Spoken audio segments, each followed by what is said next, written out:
안녕하세요. 반갑습니다. 네, 저는 인생대학과 교육공동체를 섬기고 있는 이상훈 목사입니다. 오늘 2021년도 하반기를 개강하게 돼 감사드리며 또한 매우 기쁩니다. 이번 학기도 참여하시는 모든 분들에게 저희 프로그램이 의미 있고 즐거운 시간이 되길 바랍니다. 인생대학은 고령화와 100세 시대에 기독교 가치관에 터한 행복하고 의미 있는 제2 인생 준비를 돕기 위한 인문학 강좌입니다. 여러분, 지금은 모두가 또 다른 삶을 계획해 살아야 하는 시대가 되었잖아요. 하나님은 늘 우리를 향한 새로운 계획을 갖고 계시죠. 성경 인물들의 굴곡진 삶의 이야기에서 혹은 우리가 믿는 기독교 교리를 통해 또는 영감 깃든 고전 읽기로 그 해안을 얻고자 합니다. 그리고 100세 시대는 이제 뉴노멀, 새 기준이 되었습니다. 지금부터는 우리가 의미 있고 생산적인 제2 인생을 준비해 살아가야 하는데, 저희 공동체는 영원한 생명을 중심 가치로 하여 신앙 안에서 각자의 소명에 따라 제2 인생을 준비하도록 돕는 친교와 학습 프로그램입니다. 여기에 의미 있고 행복한 제2 인생을 계획하시는 모든 분들이 참여하실 수 있는데, 특별히 직장에 다니시는 분들과 남성분들에게 더욱 문이 활짝 열려 있습니다. 이번 학기 주제는 보시는 대로 가을엔 기도하게 하소서, 겸허한 계절 여무는 심령입니다. 여러분, 가을은 만물이 익어 고개를 숙이는 결실과 겸허의 계절이잖아요, 그렇죠? 가을 계절이 들판에 내려주는 그 메시지를 통해 우리 역시 자라가고 더욱 깊이를 더하자는 뜻에서 준비해봤습니다. 수업은 지난 학기처럼 매주 수요일 11시 30분과 토요일 10시 30분 두 차례 있습니다. 그리고 아직은 저희가 온라인 동영상 강의로 찾아뵙게 되었습니다. 이번 학기에 특별히 윤중근 목사님과 최승선 목사님께서 특강으로 저희 강의를 더욱 풍성하게 해주시겠습니다. 감사드립니다. 수업 계획서는 보시는 대로 저희가 이미 주보로 나눠드렸고, 그리고 저희 교회 홈페이지 인생대학과 저희 공동체를 방문하시면 항상 열람하실 수 있으니까 참고하시면 되겠습니다. 네, 오늘 제1강 제목은 이 고요한 시간을 이고요. 수업 내용은 일활 양식 그 이상입니다. 먼저 다형 김현성님의 시 가을의 기도를 같이 읽어보도록 하겠습니다. 가을에는 기도하게 하소서. 낙엽이 지는 때를 기다려 내게 주신 겸허한 모국으로 나를 채우소서. 가을에는 사랑하게 하소서. 오직 한 사람을 택하게 하소서. 가장 아름다운 열매를 위하여 이 비옥한 시간을 가꾸게 하소서. 가을에는 홀로 있게 하소서. 나의 영혼 굽이치는 바다와 백합의 골짜기를 지나 마른 나무 가지 위에 다다른 까마귀 같이. 무더웠던 여름이 지나고 가을이 성큼 다가왔습니다. 가을이 되면 떠오르는 대표적인 시 중 하나가 방금 읽은 김현성님의 가을의 기도입니다. 커피와 차를 좋아해서 다형이라고 불렸던 김현성 시인은 평생 고독과 눈물로 하나님께 더 가까이 가려고 노력했습니다. 시인은 나의 본질은 고독이다. 인간은 그 근원에서 고독하다. 고독감이 강할수록 인간의 영혼과 무한에 대한 신앙은 강하게 되고 하나님을 향하여 벌리는 팔이 더욱 커질 수밖에 없다고 말하기도 했습니다. 수확과 결실의 계절, 가을은 우리 내면의 충실을 기하는 시간입니다. 그래서 가을은 동시에 겸허의 계절이죠. 내면의 충실은 무르익은 벼처럼 떨어지는 낙엽처럼 겸허함으로 나타나기에 가을은 겸허를 생각하게 하기 때문입니다. 그럼 가을의 기도에 대해 자세히 살펴보겠습니다. 먼저 가을에는 기도하게 하소서. 낙엽이 지는 때를 기다려 내게 주신 겸허한 모국으로 나를 채워소서. 그래서 가을은 기도가 존재할 수 있는 시간을 가르치죠. 겸허한 모국어는 영혼의 소리, 즉 기도를 말합니다. 겸허한 모국어는 신에게 바치는 인간 본질에서 우러나오는 진실하고 근원적인 영혼의 소리입니다. 이 기도에는 허세 가득한 외국어가 아니라 자신을 있는 그대로 드러내기에 적합한 모국어가 필요하죠. 자기 성찰과 내면의 무르익음을 위해 가을엔 가장 본질적이고 진솔한 언어로 기도하기를 바라고 있습니다. 이때 기도는 인간과 인간 사이의 언어가 아닌 인간과 신 사이의 언어입니다. 가을 외의 계절들이 인간들 간에 소통되는 언어 방식이 지배하는 시간이라면 가을은 인간적인 언어의 세계를 버리고 비로소 신과의 언어를 꿈꾸는 시간입니다. 그 모국어의 기도에 의하여 인간의 언어에서는 불가능한 나의 충만이 이루어집니다. 그 다음에 가을에는 사랑하게 하소서, 오직 한 사람을 택하게 하소서, 가장 아름다운 열매를 위하여 이 비옥한 시간을 가꾸게 하소서입니다. 사랑은 오직 한 사람을 택하여 가장 아름다운 열매를 맺는 것입니다. 그래서 오직 한 사람은 대개 인간이 아닌 하나님을 가리키는 것으로 이해됩니다. 시인 자신이 하나님에게로 가까이 다가가려는 간절한 소망을 담고 있는 것이죠. 그렇지만 신에 대한 사랑은 이웃 사랑으로 드러날 것입니다. 그리고 가장 아름다운 열매는 여러 가지로 해석이 되는데 가치 있는 삶, 하나님의 축복, 사랑의 결실, 깨달음 혹은 하나님에 대한 순수하고 헌신적인 사랑을 의미합니다. 그것은 모든 것이 소멸해도 맺게 될 결실이죠. 이를 위해 비옥한 시간, 즉 누군가를 위해 스스로 만들어내는 희생과 인고의 시간 또는 풍요로운 사색의 시간을 가꾸게 하소서라고 두 손 모아 기도합니다. 그리고 가을은 결실의 계절 혹은 풍요와 축복의 계절입니다. 그런데 사연에서는 자아가 가을에는 홀로 있게 하소서라고 기도하고 있습니다. 나의 영혼 굽이치는 바다와 백합의 골짜기를 지나 마른 나뭇가지 위에 다다른 까마귀같이. 화자는 가을에는 사람들 사이에서 관계에 의존하는 것이 아니라 혼자서 내면을 들여다보며 내적인 성숙을 위해 시간을 드리고 싶다는 말을 하고 있습니다. 기도는 대개 풍성하고 아름다운 세계 혹은 더 나은 세계에 대한 간구인데 이 시의 마지막 구절은 그렇지가 않습니다. 나의 영혼은 까마귀로 비유됐습니다. 굽이치는 바다는 고뇌와 순환의 인생을 말하며 계절적으로 봄에 해당합니다. 욕망과 고뇌 그리고 불안의 시기로 청년기의 영혼, 질풍노도의 때로 볼 수 있죠. 백합의 골짜기를 지나 할 때 백합의 골짜기는 여름에 해당하는 부귀영화, 영광, 환희, 행복으로 가득한 장년의 영혼을 일컫습니다. 겉으로 마른 나무 가지 위에 다다른 까마귀는 그 모든 것과 결별하고 홀로 남은 화자의 모습을 상징하는 것입니다. 마른 나무 가지 위의 까마귀는 화자가 도달한 절대 고독의 경지로 화자의 영혼을 홀로 있게 할 수 있는 공간입니다. 이렇게 그 위에 홀로 있는 까마귀는 화자의 영혼을 상징하는데 그 자체가 나무 위 열매의 이미지이기도 합니다. 가장 아름다운 열매를 맺기 원하는 시인의 바람이 까마귀의 형태로 나타난 것이죠. 하늘로 비상할 영혼으로 초월과 구원의 의미를 구상화시킨 상징적 이미지입니다. 굽이치는 바다와 백합의 골짜기를 지나 내 영혼은 마침내 마른 나무 가지로 상징되는 겸허한 신앙의 무욕의 경지에 이르기를 소원하죠. 그래서 마른 나무 가지는 순수한 본질만이 남은 세계, 모든 욕망을 떨쳐버린 노년기의 영혼으로 해석되기도 합니다. 이것은 자아가 가을이라는 시간을 통해 바라는 것이 화려하고 아름다운 결실의 계절로서의 가을이 아니라 메마르고 견고한 겨울 이미지와 같은 가을입니다. 화자는 다른 사람들과 함께 이 풍요로운 대지에서 신의 은총을 누리고자 하는 것이 아니라 홀로 있고 싶어 합니다. 그것은 곧 고독의 상태에 의지적으로 다다르고 싶어 하는 것이라고 할 수 있죠. 시인이 바라보는 세계는 화려하고 풍족한 세계가 아니라 오히려 자아의 내면 깊숙한 곳으로 들어가서 그 본질적인 존재를 만나고 싶어 합니다.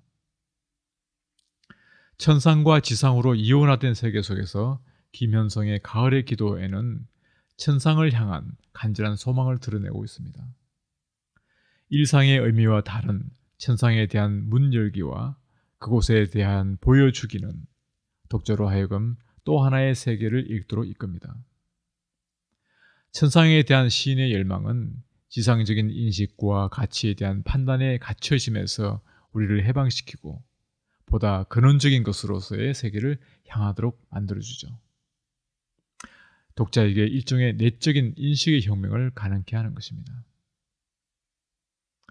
인간은 대개 홀로 있는 것을 피하거나 외로움에서 벗어나고자 합니다. 하지만 시인은 오히려 홀로 있기를 원하며 그 고요한 시간에 참여합니다. 이는 육체와 대비되는 영혼의 홀로 있음이며 그 고요한 시간이 하나님께 기도하는 시간, 하나님과의 만남의 시간으로 삼기를 원합니다. 가을이 자연에 있어서 풍성한 결실의 계절이듯이 홀로 있어 고요함을 곁에 두는 인간에게는 하나님을 만나는 내적 결실, 영적 열매의 시간이 될 수 있습니다. 이 결실의 계절에 홀로 있음의 고요한 시간을 자아의 내면 깊숙한 곳으로 들어가는 기도함으로 성숙하고 겸허해져 보다 여무는 심령, 내적으로 더욱 충족되는 삶을 꿈꿔야 할 것입니다. 그래서일까요? 김현성 시인은 그런 주제를 담은 시를 제목도 붙이지 않은 채 생애의 마지막 작품으로 우리에게 남겼습니다. 그의 유고시로 알려진 작품입니다. 같이 읽어보겠습니다. 주여, 이 고요한 시간을 당신에게 바칩니다. 주여, 이 시간은 가장 정결하게 비어 있습니다. 빈 그릇과 같이 가득 차 있습니다. 당신의 고요한 은혜로 가득 차 있습니다. 주여, 이 시간엔 한 방울 한 방울 떨어지는 소리만이 들립니다. 눈물의 소리만이 들립니다. 주여, 이 시간엔 읽게 하소서. 요란한 말들을 읽게 하소서. 그리고 나의 눈물 소리와 나의 눈물 소리만이 떨어져 이 빈 시간을 채우게 하소서. 네, 복음서에서 예수님은 하나님의 나라, 천국이 이미 도래했음을 선포하십니다. 하나님 나라는 하나님의 통치, 하나님의 다스림을 가르치죠. 하지만 이 세상에는 아직도 고통과 질병과 불의가 존재하며 악의 세력이 여전히 활보합니다. 만약 하나님의 통치가 이 땅 가운데 도래하였다고 한다면 왜 이러한 혼란이 존재하는 것일까요? 예수님께서는 비유를 들어 설명하셨습니다. 이르시되 천국은 마치 사람이 자기 밭에 갖다 심은 기자씨 하나 같으니 이는 모든 씨보다 작은 것이로되 자란 후에는 풀보다 커서 나무가 되매 공중의 새들이 와서 그 가지에 깃들이느니라. 또 비유로 말씀하시되 천국은 마치 여자가 가루서말 속에 갖다 넣어 전부 부풀게 한 누룩과 같으니라. 첫째 비유에 따르면 천국은 사람이 밭에 심은 겨자씨와 같습니다. 너무 작아서 눈에 잘 띄지 않지만 그 씨는 자라서 결국에는 공중의 새들이 그 가지에 깃들이게 될 것이라고 합니다. 두 번째 비유 역시 이와 같은 내용을 말해주는데요. 누룩이 가루 속에 숨겨져 있어 당장에는 잘 보이지 않는 것 같지만 종국에는 그 가루 전체의 영향을 나타냅니다. 이 비유들에 따르면 현재 이 세상에 도래한 하나님의 나라는 그 시작이 미미하고 은밀히 이 세상 가운데 도래하여 잘 드러나지 않지만 점진적으로 퍼져나가 종국에는 모든 것을 완전히 새롭게 할 것이며 마침내 온 세상이 그 통치의 영향력 아래에 들어갈 것입니다. 비록 하나님 나라는 이미 도래하였지만 그 나라의 완성은 아직 이루어지지 않았습니다. 그래서 우리는 때로 좌절과 혼란과 절망 가운데 놓일 수 있습니다. 하지만 이미 시작하신 하나님 나라를 확신하고 거기에 참여하며 오늘을 살아가야 합니다. 우리가 하나님 나라를 지금 누릴 수 있는 것은 우리가 하나님께 속한 존재고 예수님은 우리의 주님이시기 때문입니다. 그리고 하나님 나라 의식 속에 살 때 혼란과 어려움이 우리 삶에 진칠지라도 우리에겐 외려 자신을 돌이켜보며 겸허의 덕을 배우는 계기가 될 것입니다. 헤르만 헤세는 그의 나무들에서 이렇게 썼습니다. 나무는 언제나 내 마음을 파고드는 최고의 설교자다. 그들이 홀로 서 있으면 더 큰 경배심이 생긴다. 그들은 고독한 사람들 같다. 어떤 약점 때문에 슬그머니 도망친 언둔자가 아니라 베토벤이나 니체처럼 스스로를 고립시킨 위대한 사람들처럼 느껴진다.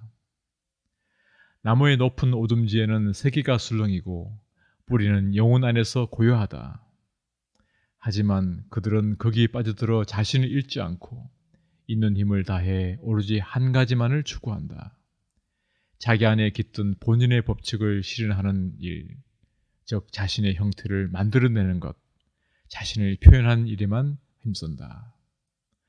톱에 잘린 나무가 죽음의 상처를 입은 맨살을 햇빛 아래 드러낼 때 절단된 몸통이 보여주는 환한 내부는 마치 묘비명처럼 나무의 모든 역사를 고스란히 기록하고 있다. 나무의 나이테와 울퉁불퉁한 옹이는 나무의 투쟁, 나무의 고통, 나무의 질병과 행운, 그리고 성장을 솔직하게 말한다. 간신히 버티면서 살아남은 좁다란 해와 무성하게 우거졌던 넓직한 해, 혹독한 공격과 폭풍우를 견뎌낸 해가 거기에 있다. 좁다란 나이트를 가진 나무일수록 강하고 고급스러운 목재라는 것을, 높은 산에서 끊임없는 고난을 버티면서 자란 나무일수록 부서지지 않고 단단하며 품질이 좋다는 것을 농부의 아이라면 누구나 알고 있다. 혼란과 어려움은 고요의 시간을 갖고 내면을 들여다보는 자기 성찰과 홀로서기를 우리에게 가르칩니다. 그리고 아무도 없는 고요와 홀로된 시간을 가장 값지고 살지게 하는 것은 정성과 두 손을 모으는 기도일 것입니다. 주님은 주 기도문을 통해 우리에게 기도의 본을 보여주셨습니다. 그런데 주 기도문은 예수님이 시작하신 하나님 나라 운동의 결정체입니다. 즉 하나님 나라 운동의 사상과 신학의 요약이라고 할 수 있습니다. 하루는 예수님의 제자 가운데 한 사람이 기도를 가르쳐 달라고 했습니다. 근데 이러한 요청은 사실 의외의 일입니다. 왜냐하면 제자들은 유대인들이었고 유대인들은 기도를 잘 알고 있었기 때문입니다. 더욱이 예수님 당시 유대인은 누구나 잘 알고 있는 유명한 기도들이 이미 있었습니다. 그 중 하나가 카디시라는 좀 짧은 형태의 기도이고, 다른 하나는 18번의 축복 기도, 즉 세모네 에스레라는 긴 형태의 기도문입니다. 그리고 시편들이 모두 기도입니다. 그럼에도 불구하고 왜 기도를 가르쳐 달라고 했을까요? 예수님 당시에는 메시아가 곧 와서 하나님 나라를 실현하리라는 기대가 팽배해 있었습니다. 그리고 그 준비로 유대인들은 회개하고 하나님께 대한 헌신과 순종을 새롭게 다짐해야 한다고 생각했습니다. 이런 모습을 부흥이라고 볼 수 있으며, 예수님 당시에 유대교 내에 종말을 대비한 부흥운동이 많이 일어났습니다. 그 가운데 하나가 성경에 자주 등장하는 바리새인들의 운동입니다. 또 우리에게 잘 알려진 에스네파 운동도 있는데, 그들은 예수님 당시 쿰란이란 사해 주변의 동굴들에 은거하며 구약을 연구하고 새로운 회개와 철저한 율법 준수를 강조했던 이들이었습니다. 세례 요한도 이러한 부흥운동을 한 사람이었습니다. 세례 요한의 메시지는 하나님 나라가 가까이 왔으니 곧 도래할 하나님 나라를 맞을 준비를 위해 회개하라는 것입니다. 다시 말해 임박한 종말과 하나님의 심판을 선포하였던 것이죠. 심판에 대비해 회개를 촉구했고, 회개에 대한 표정으로서 죄를 씻어내는 세례를 받도록 하는 회개와 부흥운동을 하였습니다. 그런데 이런 부흥운동을 하는 사람들은 자신들의 신학적 이해와 이상과 소망 등을 담은 기도문을 작성했습니다. 세례 요한도 자신의 회개와 부흥운동에 대한 신학을 표현하고 그 운동의 소망과 이상을 나타내는 기도를 가르쳤던 것 같습니다. 그래서 누가복음 11장 1절에 예수님의 제자 중 하나가 여짜오되 주여 요한이 자기 제자들에게 기도를 가르친 것과 같이 우리에게도 가르쳐 주옵소서라고 기록하고 있습니다. 예수님 제자가 예수님에게 기도를 요청한 것은 바로 이러한 상황이었습니다. 그리고 예수님의 하나님 나라 운동도 예수님이 가르치신 신학과 예수님의 이상과 소망을 잘 담아 표현하는 기도문이 필요했던 것이죠. 그래서 주 기도문이라고 알고 있는 기도는 주께서 가르치신 기도라고 말하는 것이 정확한 것입니다. 이런 맥락에서 보면 주께서 가르치신 기도야말로 그리스도께서 하나님 나라를 선포함으로써 새롭게 창조하고 구성하려는 하나님 백성들 공동체의 신앙과 이상과 소망을 가장 잘 표현해 주는 것임을 알 수 있습니다. 뿐만 아니라 주기도문은 예수님의 가르침과 사역 전체의 요약이라고 할 수 있습니다. 그럼 주기도문을 같이 한번 읽어볼까요? 하늘에 계신 우리 아버지여, 이름이 거룩히 여김을 받으시오며 나라가 임하시오며 뜻이 하늘에서 이루어진 것 같이 땅에서도 이루어지이다.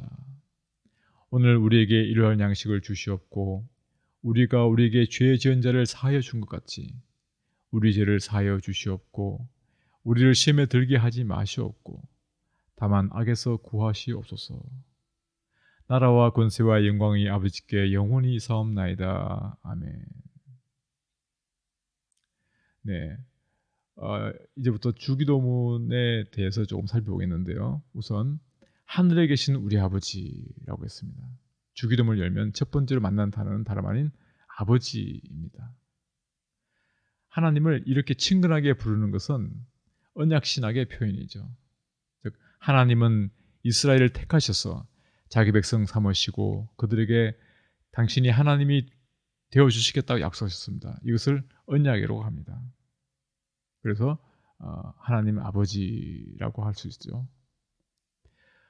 동시에 하나님은 우리를 구원하실 만큼 무한하신 초월하시는 분이십니다. 그분은 초월하셔서 세상을 구원하실 만한 능력이 있으신 분이시기에 하늘에 계시는 이라는 표현을 덧붙였습니다.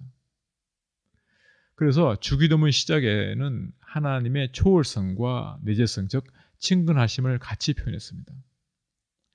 우리에게 오셔서 은혜를 베푸시고 자비를 베푸시는 친근한 아버지이지만 동시에 하늘에 계시는 초월하신 분으로 항상 하나님에 대한 경외심을 가지고 나가야 함을 강조합니다. 초월하셔서 경외를 받으셔야 하는 그 하나님이 바로 우리의 아버지라는데 더 큰 의미가 있죠. 하늘 보좌에 고고하게 앉아 계시지 않고 우리 가운데 오셔서 우리에게 친근한 아버지가 되심으로써 우리에게 구원이 일어나게 되었습니다.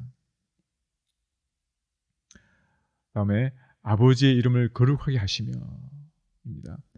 하나님이 거룩하다는 말은 하나님의 초월성과 하나님의 초월자 되심을 나타내는 것입니다. 하나님의 초월성, 즉 거룩이란 말의 원래 뜻은 윤리적 개념이 아니라 물리적 개념입니다. 즉 피조물과는 다른 초월적인 존재를 나타낼 때 거룩이라는 단어를 씁니다. 범상의 것에서 분리되어 초월자 하나님께 바치진, 그래서 초월자 하나님께 속하게 되는 것을 뜻하죠. 피조물과 다른 존재라는 그 물리적 개념에서 2차적으로 거룩한 삶이라는 윤리적인 의미가 도출됩니다. 그래서 우리가 거룩하게 사는 것은 우리가 창조주 하나님께 바쳐진 존재라는 뜻입니다. 초월자 하나님에게 속한 것은 거룩한 것이기 때문이죠. 가령 성전이 거룩하다는 말은 성전이 하나님께 속한 것이라는 말입니다. 우리가 거룩해진다는 말은 우리가 하나님께 바쳐진 존재가 된다는 뜻입니다. 우리는 하나님께 바쳐진 존재로서 하나님의 뜻에 합당하게 거룩하게 살아야 합니다. 또한 이름이 거룩히 여김을 받으시오며 라는 기도는 우리가 하나님의 이름을 오용하지 않겠다는 서약이기도 합니다. 가족 중 최초로 대학에 들어간 대학생이 있었습니다. 근데 누군가가 그에게 마약을 권하니 말했어요. 한번 해봐. 기분이 좋아질 거야. 그 학생은 하지 않겠다고 말했습니다. 그러자 마약 딜러는 불안해할 것도 없어. 조금 맛보고 기분을 업시켜 본다고 해도 아무도 모를 거야 라며 유혹했습니다. 그러자 학생은 계속해서 거부하며 이렇게 말했습니다. 다른 이유 때문이 아니야. 나를 이 대학에 보내기 위해 우리 어머니가 청소부로 파출부로 일하셨다는 사실 때문이야. 내가 여기 있는 건 어머니 덕분이지. 나도 어머니를 위해 여기 있는 거고. 그래서 난 나를 위해 희생하신 어머니의 희생을 욕보이는 것은 무엇이든 하지 않을 거야. 이 이야기는 우리가 거룩하신 하나님께 어떻게 반응해야 하는지를 보여줍니다. 그리스도인이 도덕적으로 살고 윤리적 결정을 하는 것은 하나님을 만족시키거나 하나님께 인정받기 위해서가 아닙니다.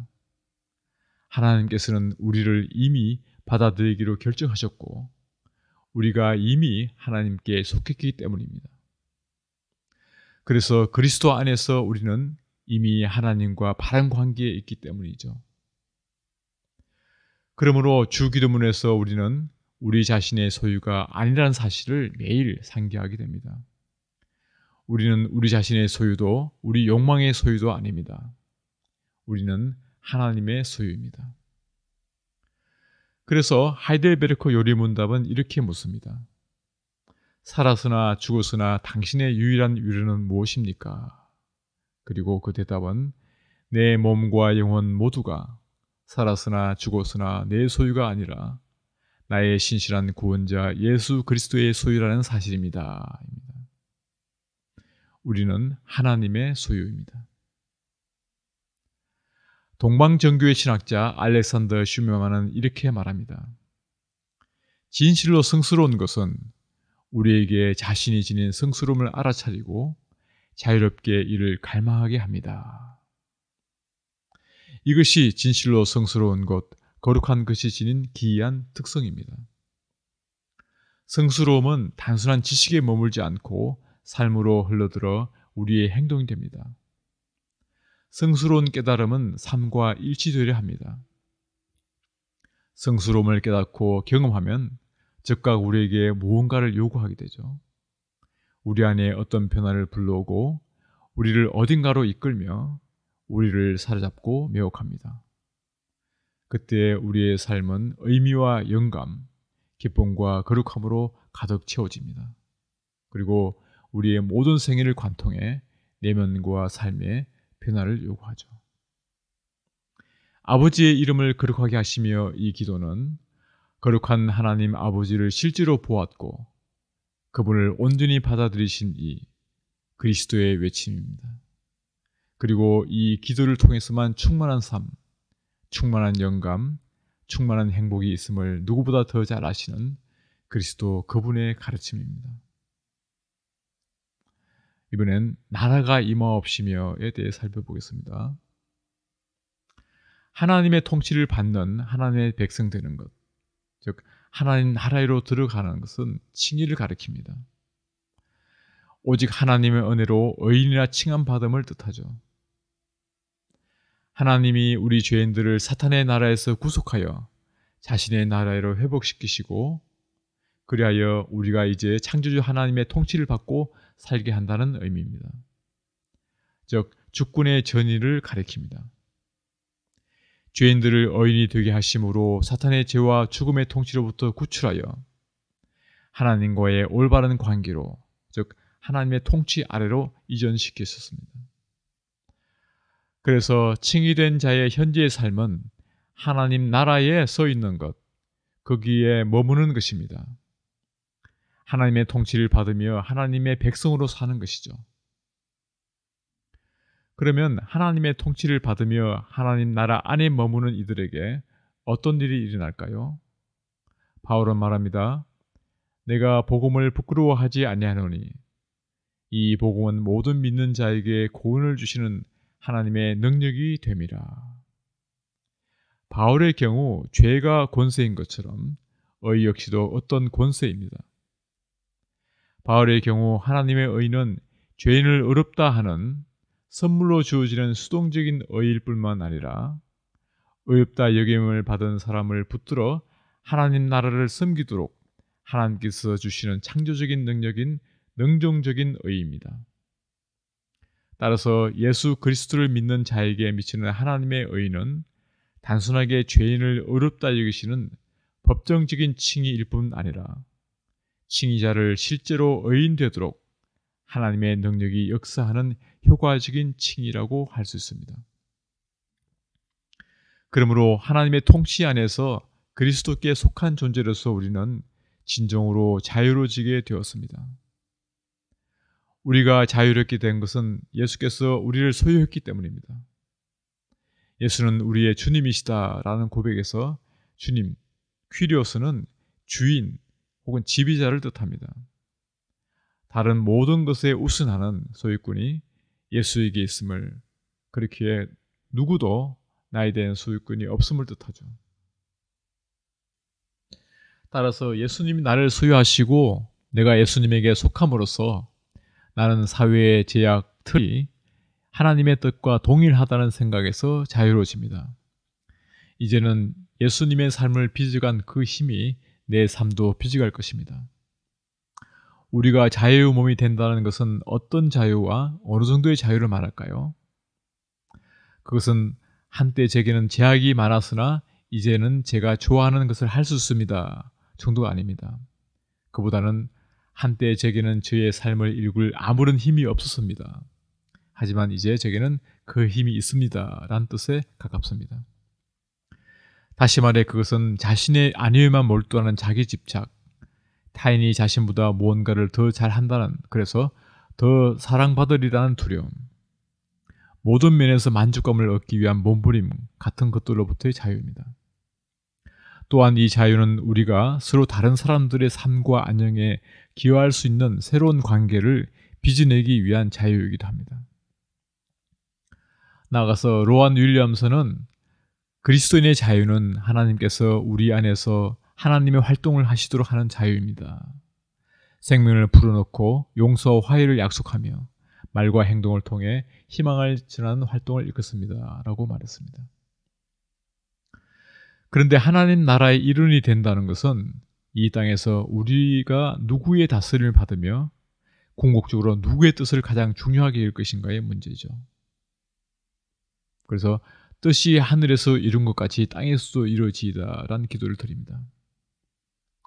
우리 삶이 더욱 아름답고 그리고 가장 아름답기 위해서는 나의 뜻이 아니라 하나님 뜻이 이 땅에서 내 삶에 이루어져야 합니다. 우리의 뜻은 우리의 한계와 욕심에 갇힐 수밖에 없습니다. 그러나 하나님의 뜻은 우리의 생각과 운명을 넘어 우리를 새로운 존재로 그리고 의미 있는 삶으로 이끌 것입니다. 그것은 하늘나라에 속한 것이고 하나님 나라에서 소중히 여김을 받는 삶입니다.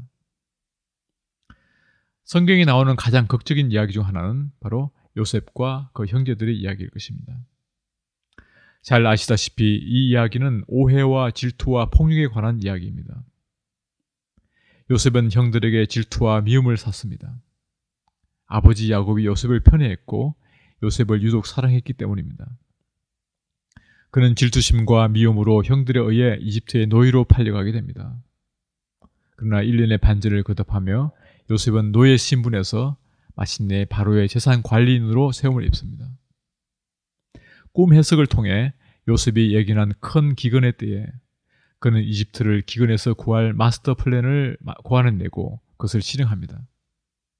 그때 식량을 구하러 이집트를 방문한 요셉의 형들은 자신들이 식량을 구걸하고 있는 그 고관이 다름 아닌 오래전에 버린 동생 요셉이라고는 꿈에도 생각하지 못했습니다. 그들이 요셉에게 한 짓을 생각하면 그들이 두려워 떠는 것은 당연한 일입니다. 그러나 요셉은 형들을 안심시킵니다. 요셉이 형들에게 한 말은 뜻이 하늘에서 이룬 것 같이 땅에서 이루어지이다라는 기도에 대해 잘 보여줍니다. 이리 가까이 오십시오 하고 요셉이 형제들에게 말합니다. 이제는 걱정하지 마십시오. 자책하지도 마십시오. 형님들이 나를 이곳에 팔아넘기긴 하였습니다만 그것은 하나님이 형님들보다 앞서서 나를 여기에 보내셔서 우리의 목숨을 살려주시려고 그렇게 하신 것입니다.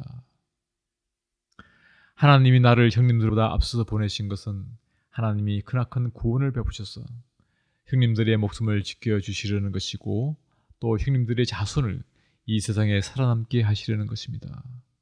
그러므로 실제로 나를 이리로 보내는 것은 형님들이 아니라 하나님이십니다.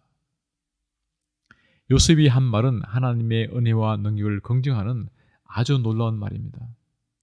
순전히 가족 내부의 문제로만 보였던 것, 말썽 많은 어느 가족 안에서 일어나는 경쟁과 갈등의 이야기가 알고 보니 세상을 향한 하나님의 목적이 실현되는 보다 큰 이야기의 일부였던 것이죠.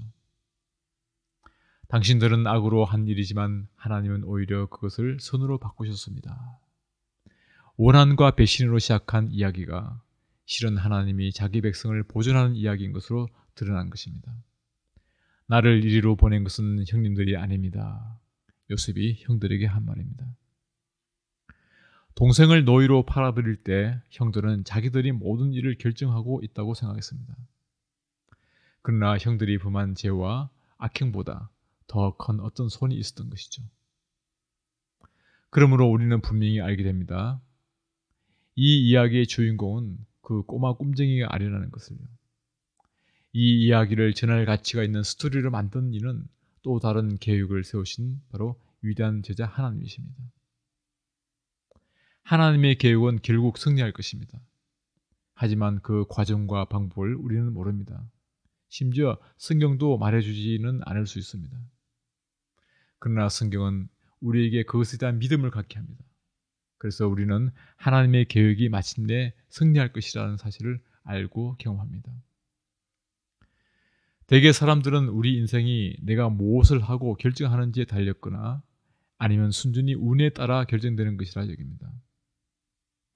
만일 삶이 전적으로 우리 자신에게 달린 문제라면 우리는 지금 우리 자신과 우리의 현실에 대해 알고 있는 것만으로도 절망에 빠질 수밖에 없습니다. 사실 많은 사람들이 그래서 무력감에 사로잡힙니다.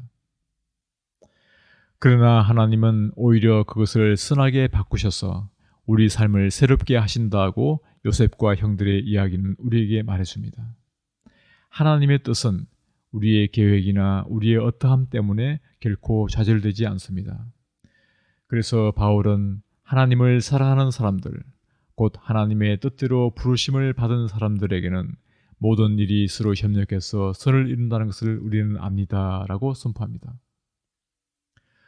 따라서 뜻이 하늘에서 이룬 것 같이 땅에서도 이루어지다 라고 기도하는 것은 우리가 원하는 것을 구하는 것이 아니라 우리의 삶이 우리 자신의 삶보다 더 큰 어떤 계획에 사로잡히기를 간청하는 것입니다. 하나님이 자격 없는 우리를 구원하시는 것이 우리 뜻이 아닌 하나님의 뜻인 것처럼 우리의 남은 삶, 우리의 제2 인생 역시 우리 뜻이 아닌 하나님의 뜻이 이루어지기를 구해야 할 것입니다. 이제 마지막으로 오늘 우리에게 일용할 양식을 주시옵고에 관해 살펴보겠습니다. 여기서 양식은 음식을 뜻할 뿐 아니라 삶을 유지하는 데 필요한 모든 것, 우리 삶을 가능케 하는 모든 것을 가리킵니다. 그래서 이 기도는 우리 삶을 위해 반드시 필요한 모든 것을 강구하는 기도입니다. 왜냐하면 인간은 단순히 먹기 위해 물리적 생존을 유지하기 위해서만 사는 존재가 아니기 때문입니다. 그리고 생명은 하나님께서 주신 선물입니다. 모든 인간의 생명은 하나님께로부터 왔습니다. 따라서 인간은 하나님을 닮기 위해 그분의 형상으로 자라기 위해 살아야 합니다. 그러한 자람을 위해 필요한 양식은 우리에게 생명을 주는 물질, 인간을 자유롭게 하는 지식, 영혼을 아름답게 하는 것을 포함합니다. 인간은 거룩한 아버지께서 주신 선물로 아버지께로부터 음식을 받을 때 거룩한 생명으로 가득 채워집니다. 하지만 선악과 사건에서 인간은 하나님 몰래 그분과 같이 데리고 금지된 과일을 먹습니다.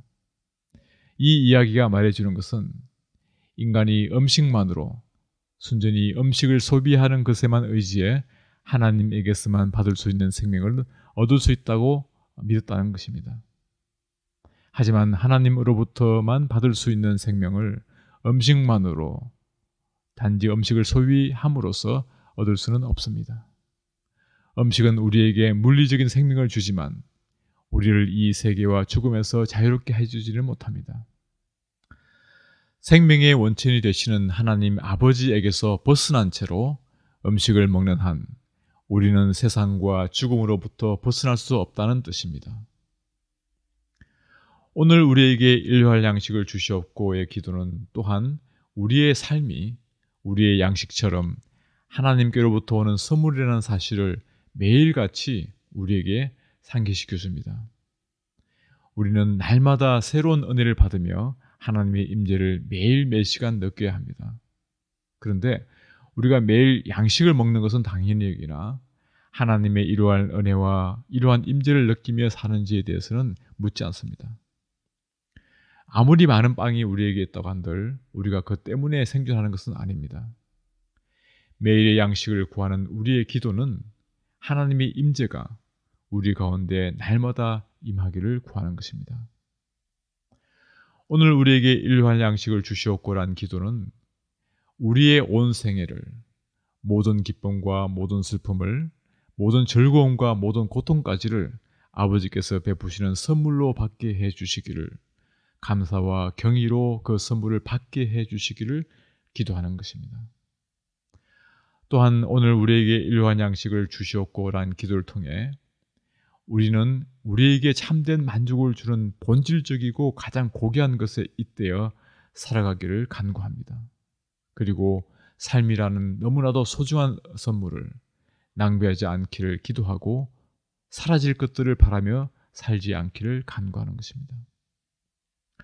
우리가 이 기도를 드릴 때 하나님이 주시는 일용할 양식을 먹음으로써 단지 생명을 보존하는 것을 넘어서 하나님과 이웃을 사랑함으로 하나님께서 본래 창조하신 대로의 삶, 그리고 충만하고 의미 있는 삶, 나아가서 거룩하고 영원한 삶을 살게 됩니다. 이 기도를 통해 우리는 일용할 양식 그 이상을 구하며 그 이상을 선물로 받고 향유하며 그 이상을 살게 되는 것입니다. 알렉산더 슈메만의 오늘 우리에게라는 시를 같이 읽어보도록 하겠습니다. 당신의 사랑 안에서 이 모든 것을 내려주소서. 그저 존재하는 데 그치지 않게 하시고 진정 사랑함으로 충만하고 의미 있으며 거룩하고 영원한 삶을 살게 하소서.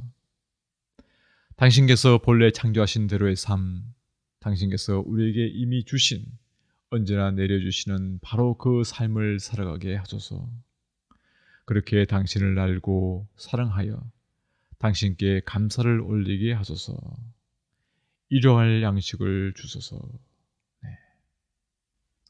네, 이제 말씀을 정리하겠습니다. 여러분, 하나님 나라는 예수 그리스도의 삶, 그분의 말씀, 그분의 가르침, 그분의 죽음, 그리고 마침내 그분의 부활을 통해 임했습니다.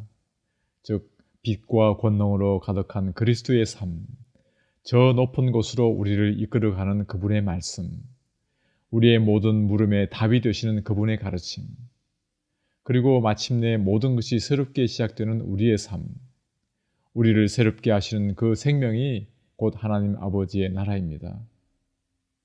하나님 나라는 무엇보다도 그분을 믿고 살아가는 이들에게 그리스도께서 선포하시고 약속하시고 주신 것이며 이보다 더 좋고 아름다운 것도 이보다 더 찬란하고 기쁜 세계도 없습니다. 하나님 나라는 그분께서 당신의 백성에게 주신 가장 좋은 약속입니다. 그 나라는 이미 왔으며 또한 올 것입니다. 그리스도께서 지상에서 하나님 나라를 이미 시작하셨지만 우리는 아직 하나님 나라의 완성을 보지 못하고 있습니다. 하나님 나라는 종말적으로 그리스도의 재림과 함께 완성될 것입니다. 그러므로 그리스도의 초림과 재림 사이에서 중간기적 삶을 사는 우리들은 이해할 수 없는 여러 가지 일들을 직면하게 됩니다. 그러나 우리는 그리스도 예수께서 이미 시작하신 하나님 나라의 자유와 기쁨과 생명을 맛보고 누리면서 또한 아직 다 이루어지지 않은 완전한 회복과 하나님 나라의 완전한 실현을 희망 가운데 바라보아야 할 것입니다. 이것으로 강의를 마칩니다. 수고하셨습니다.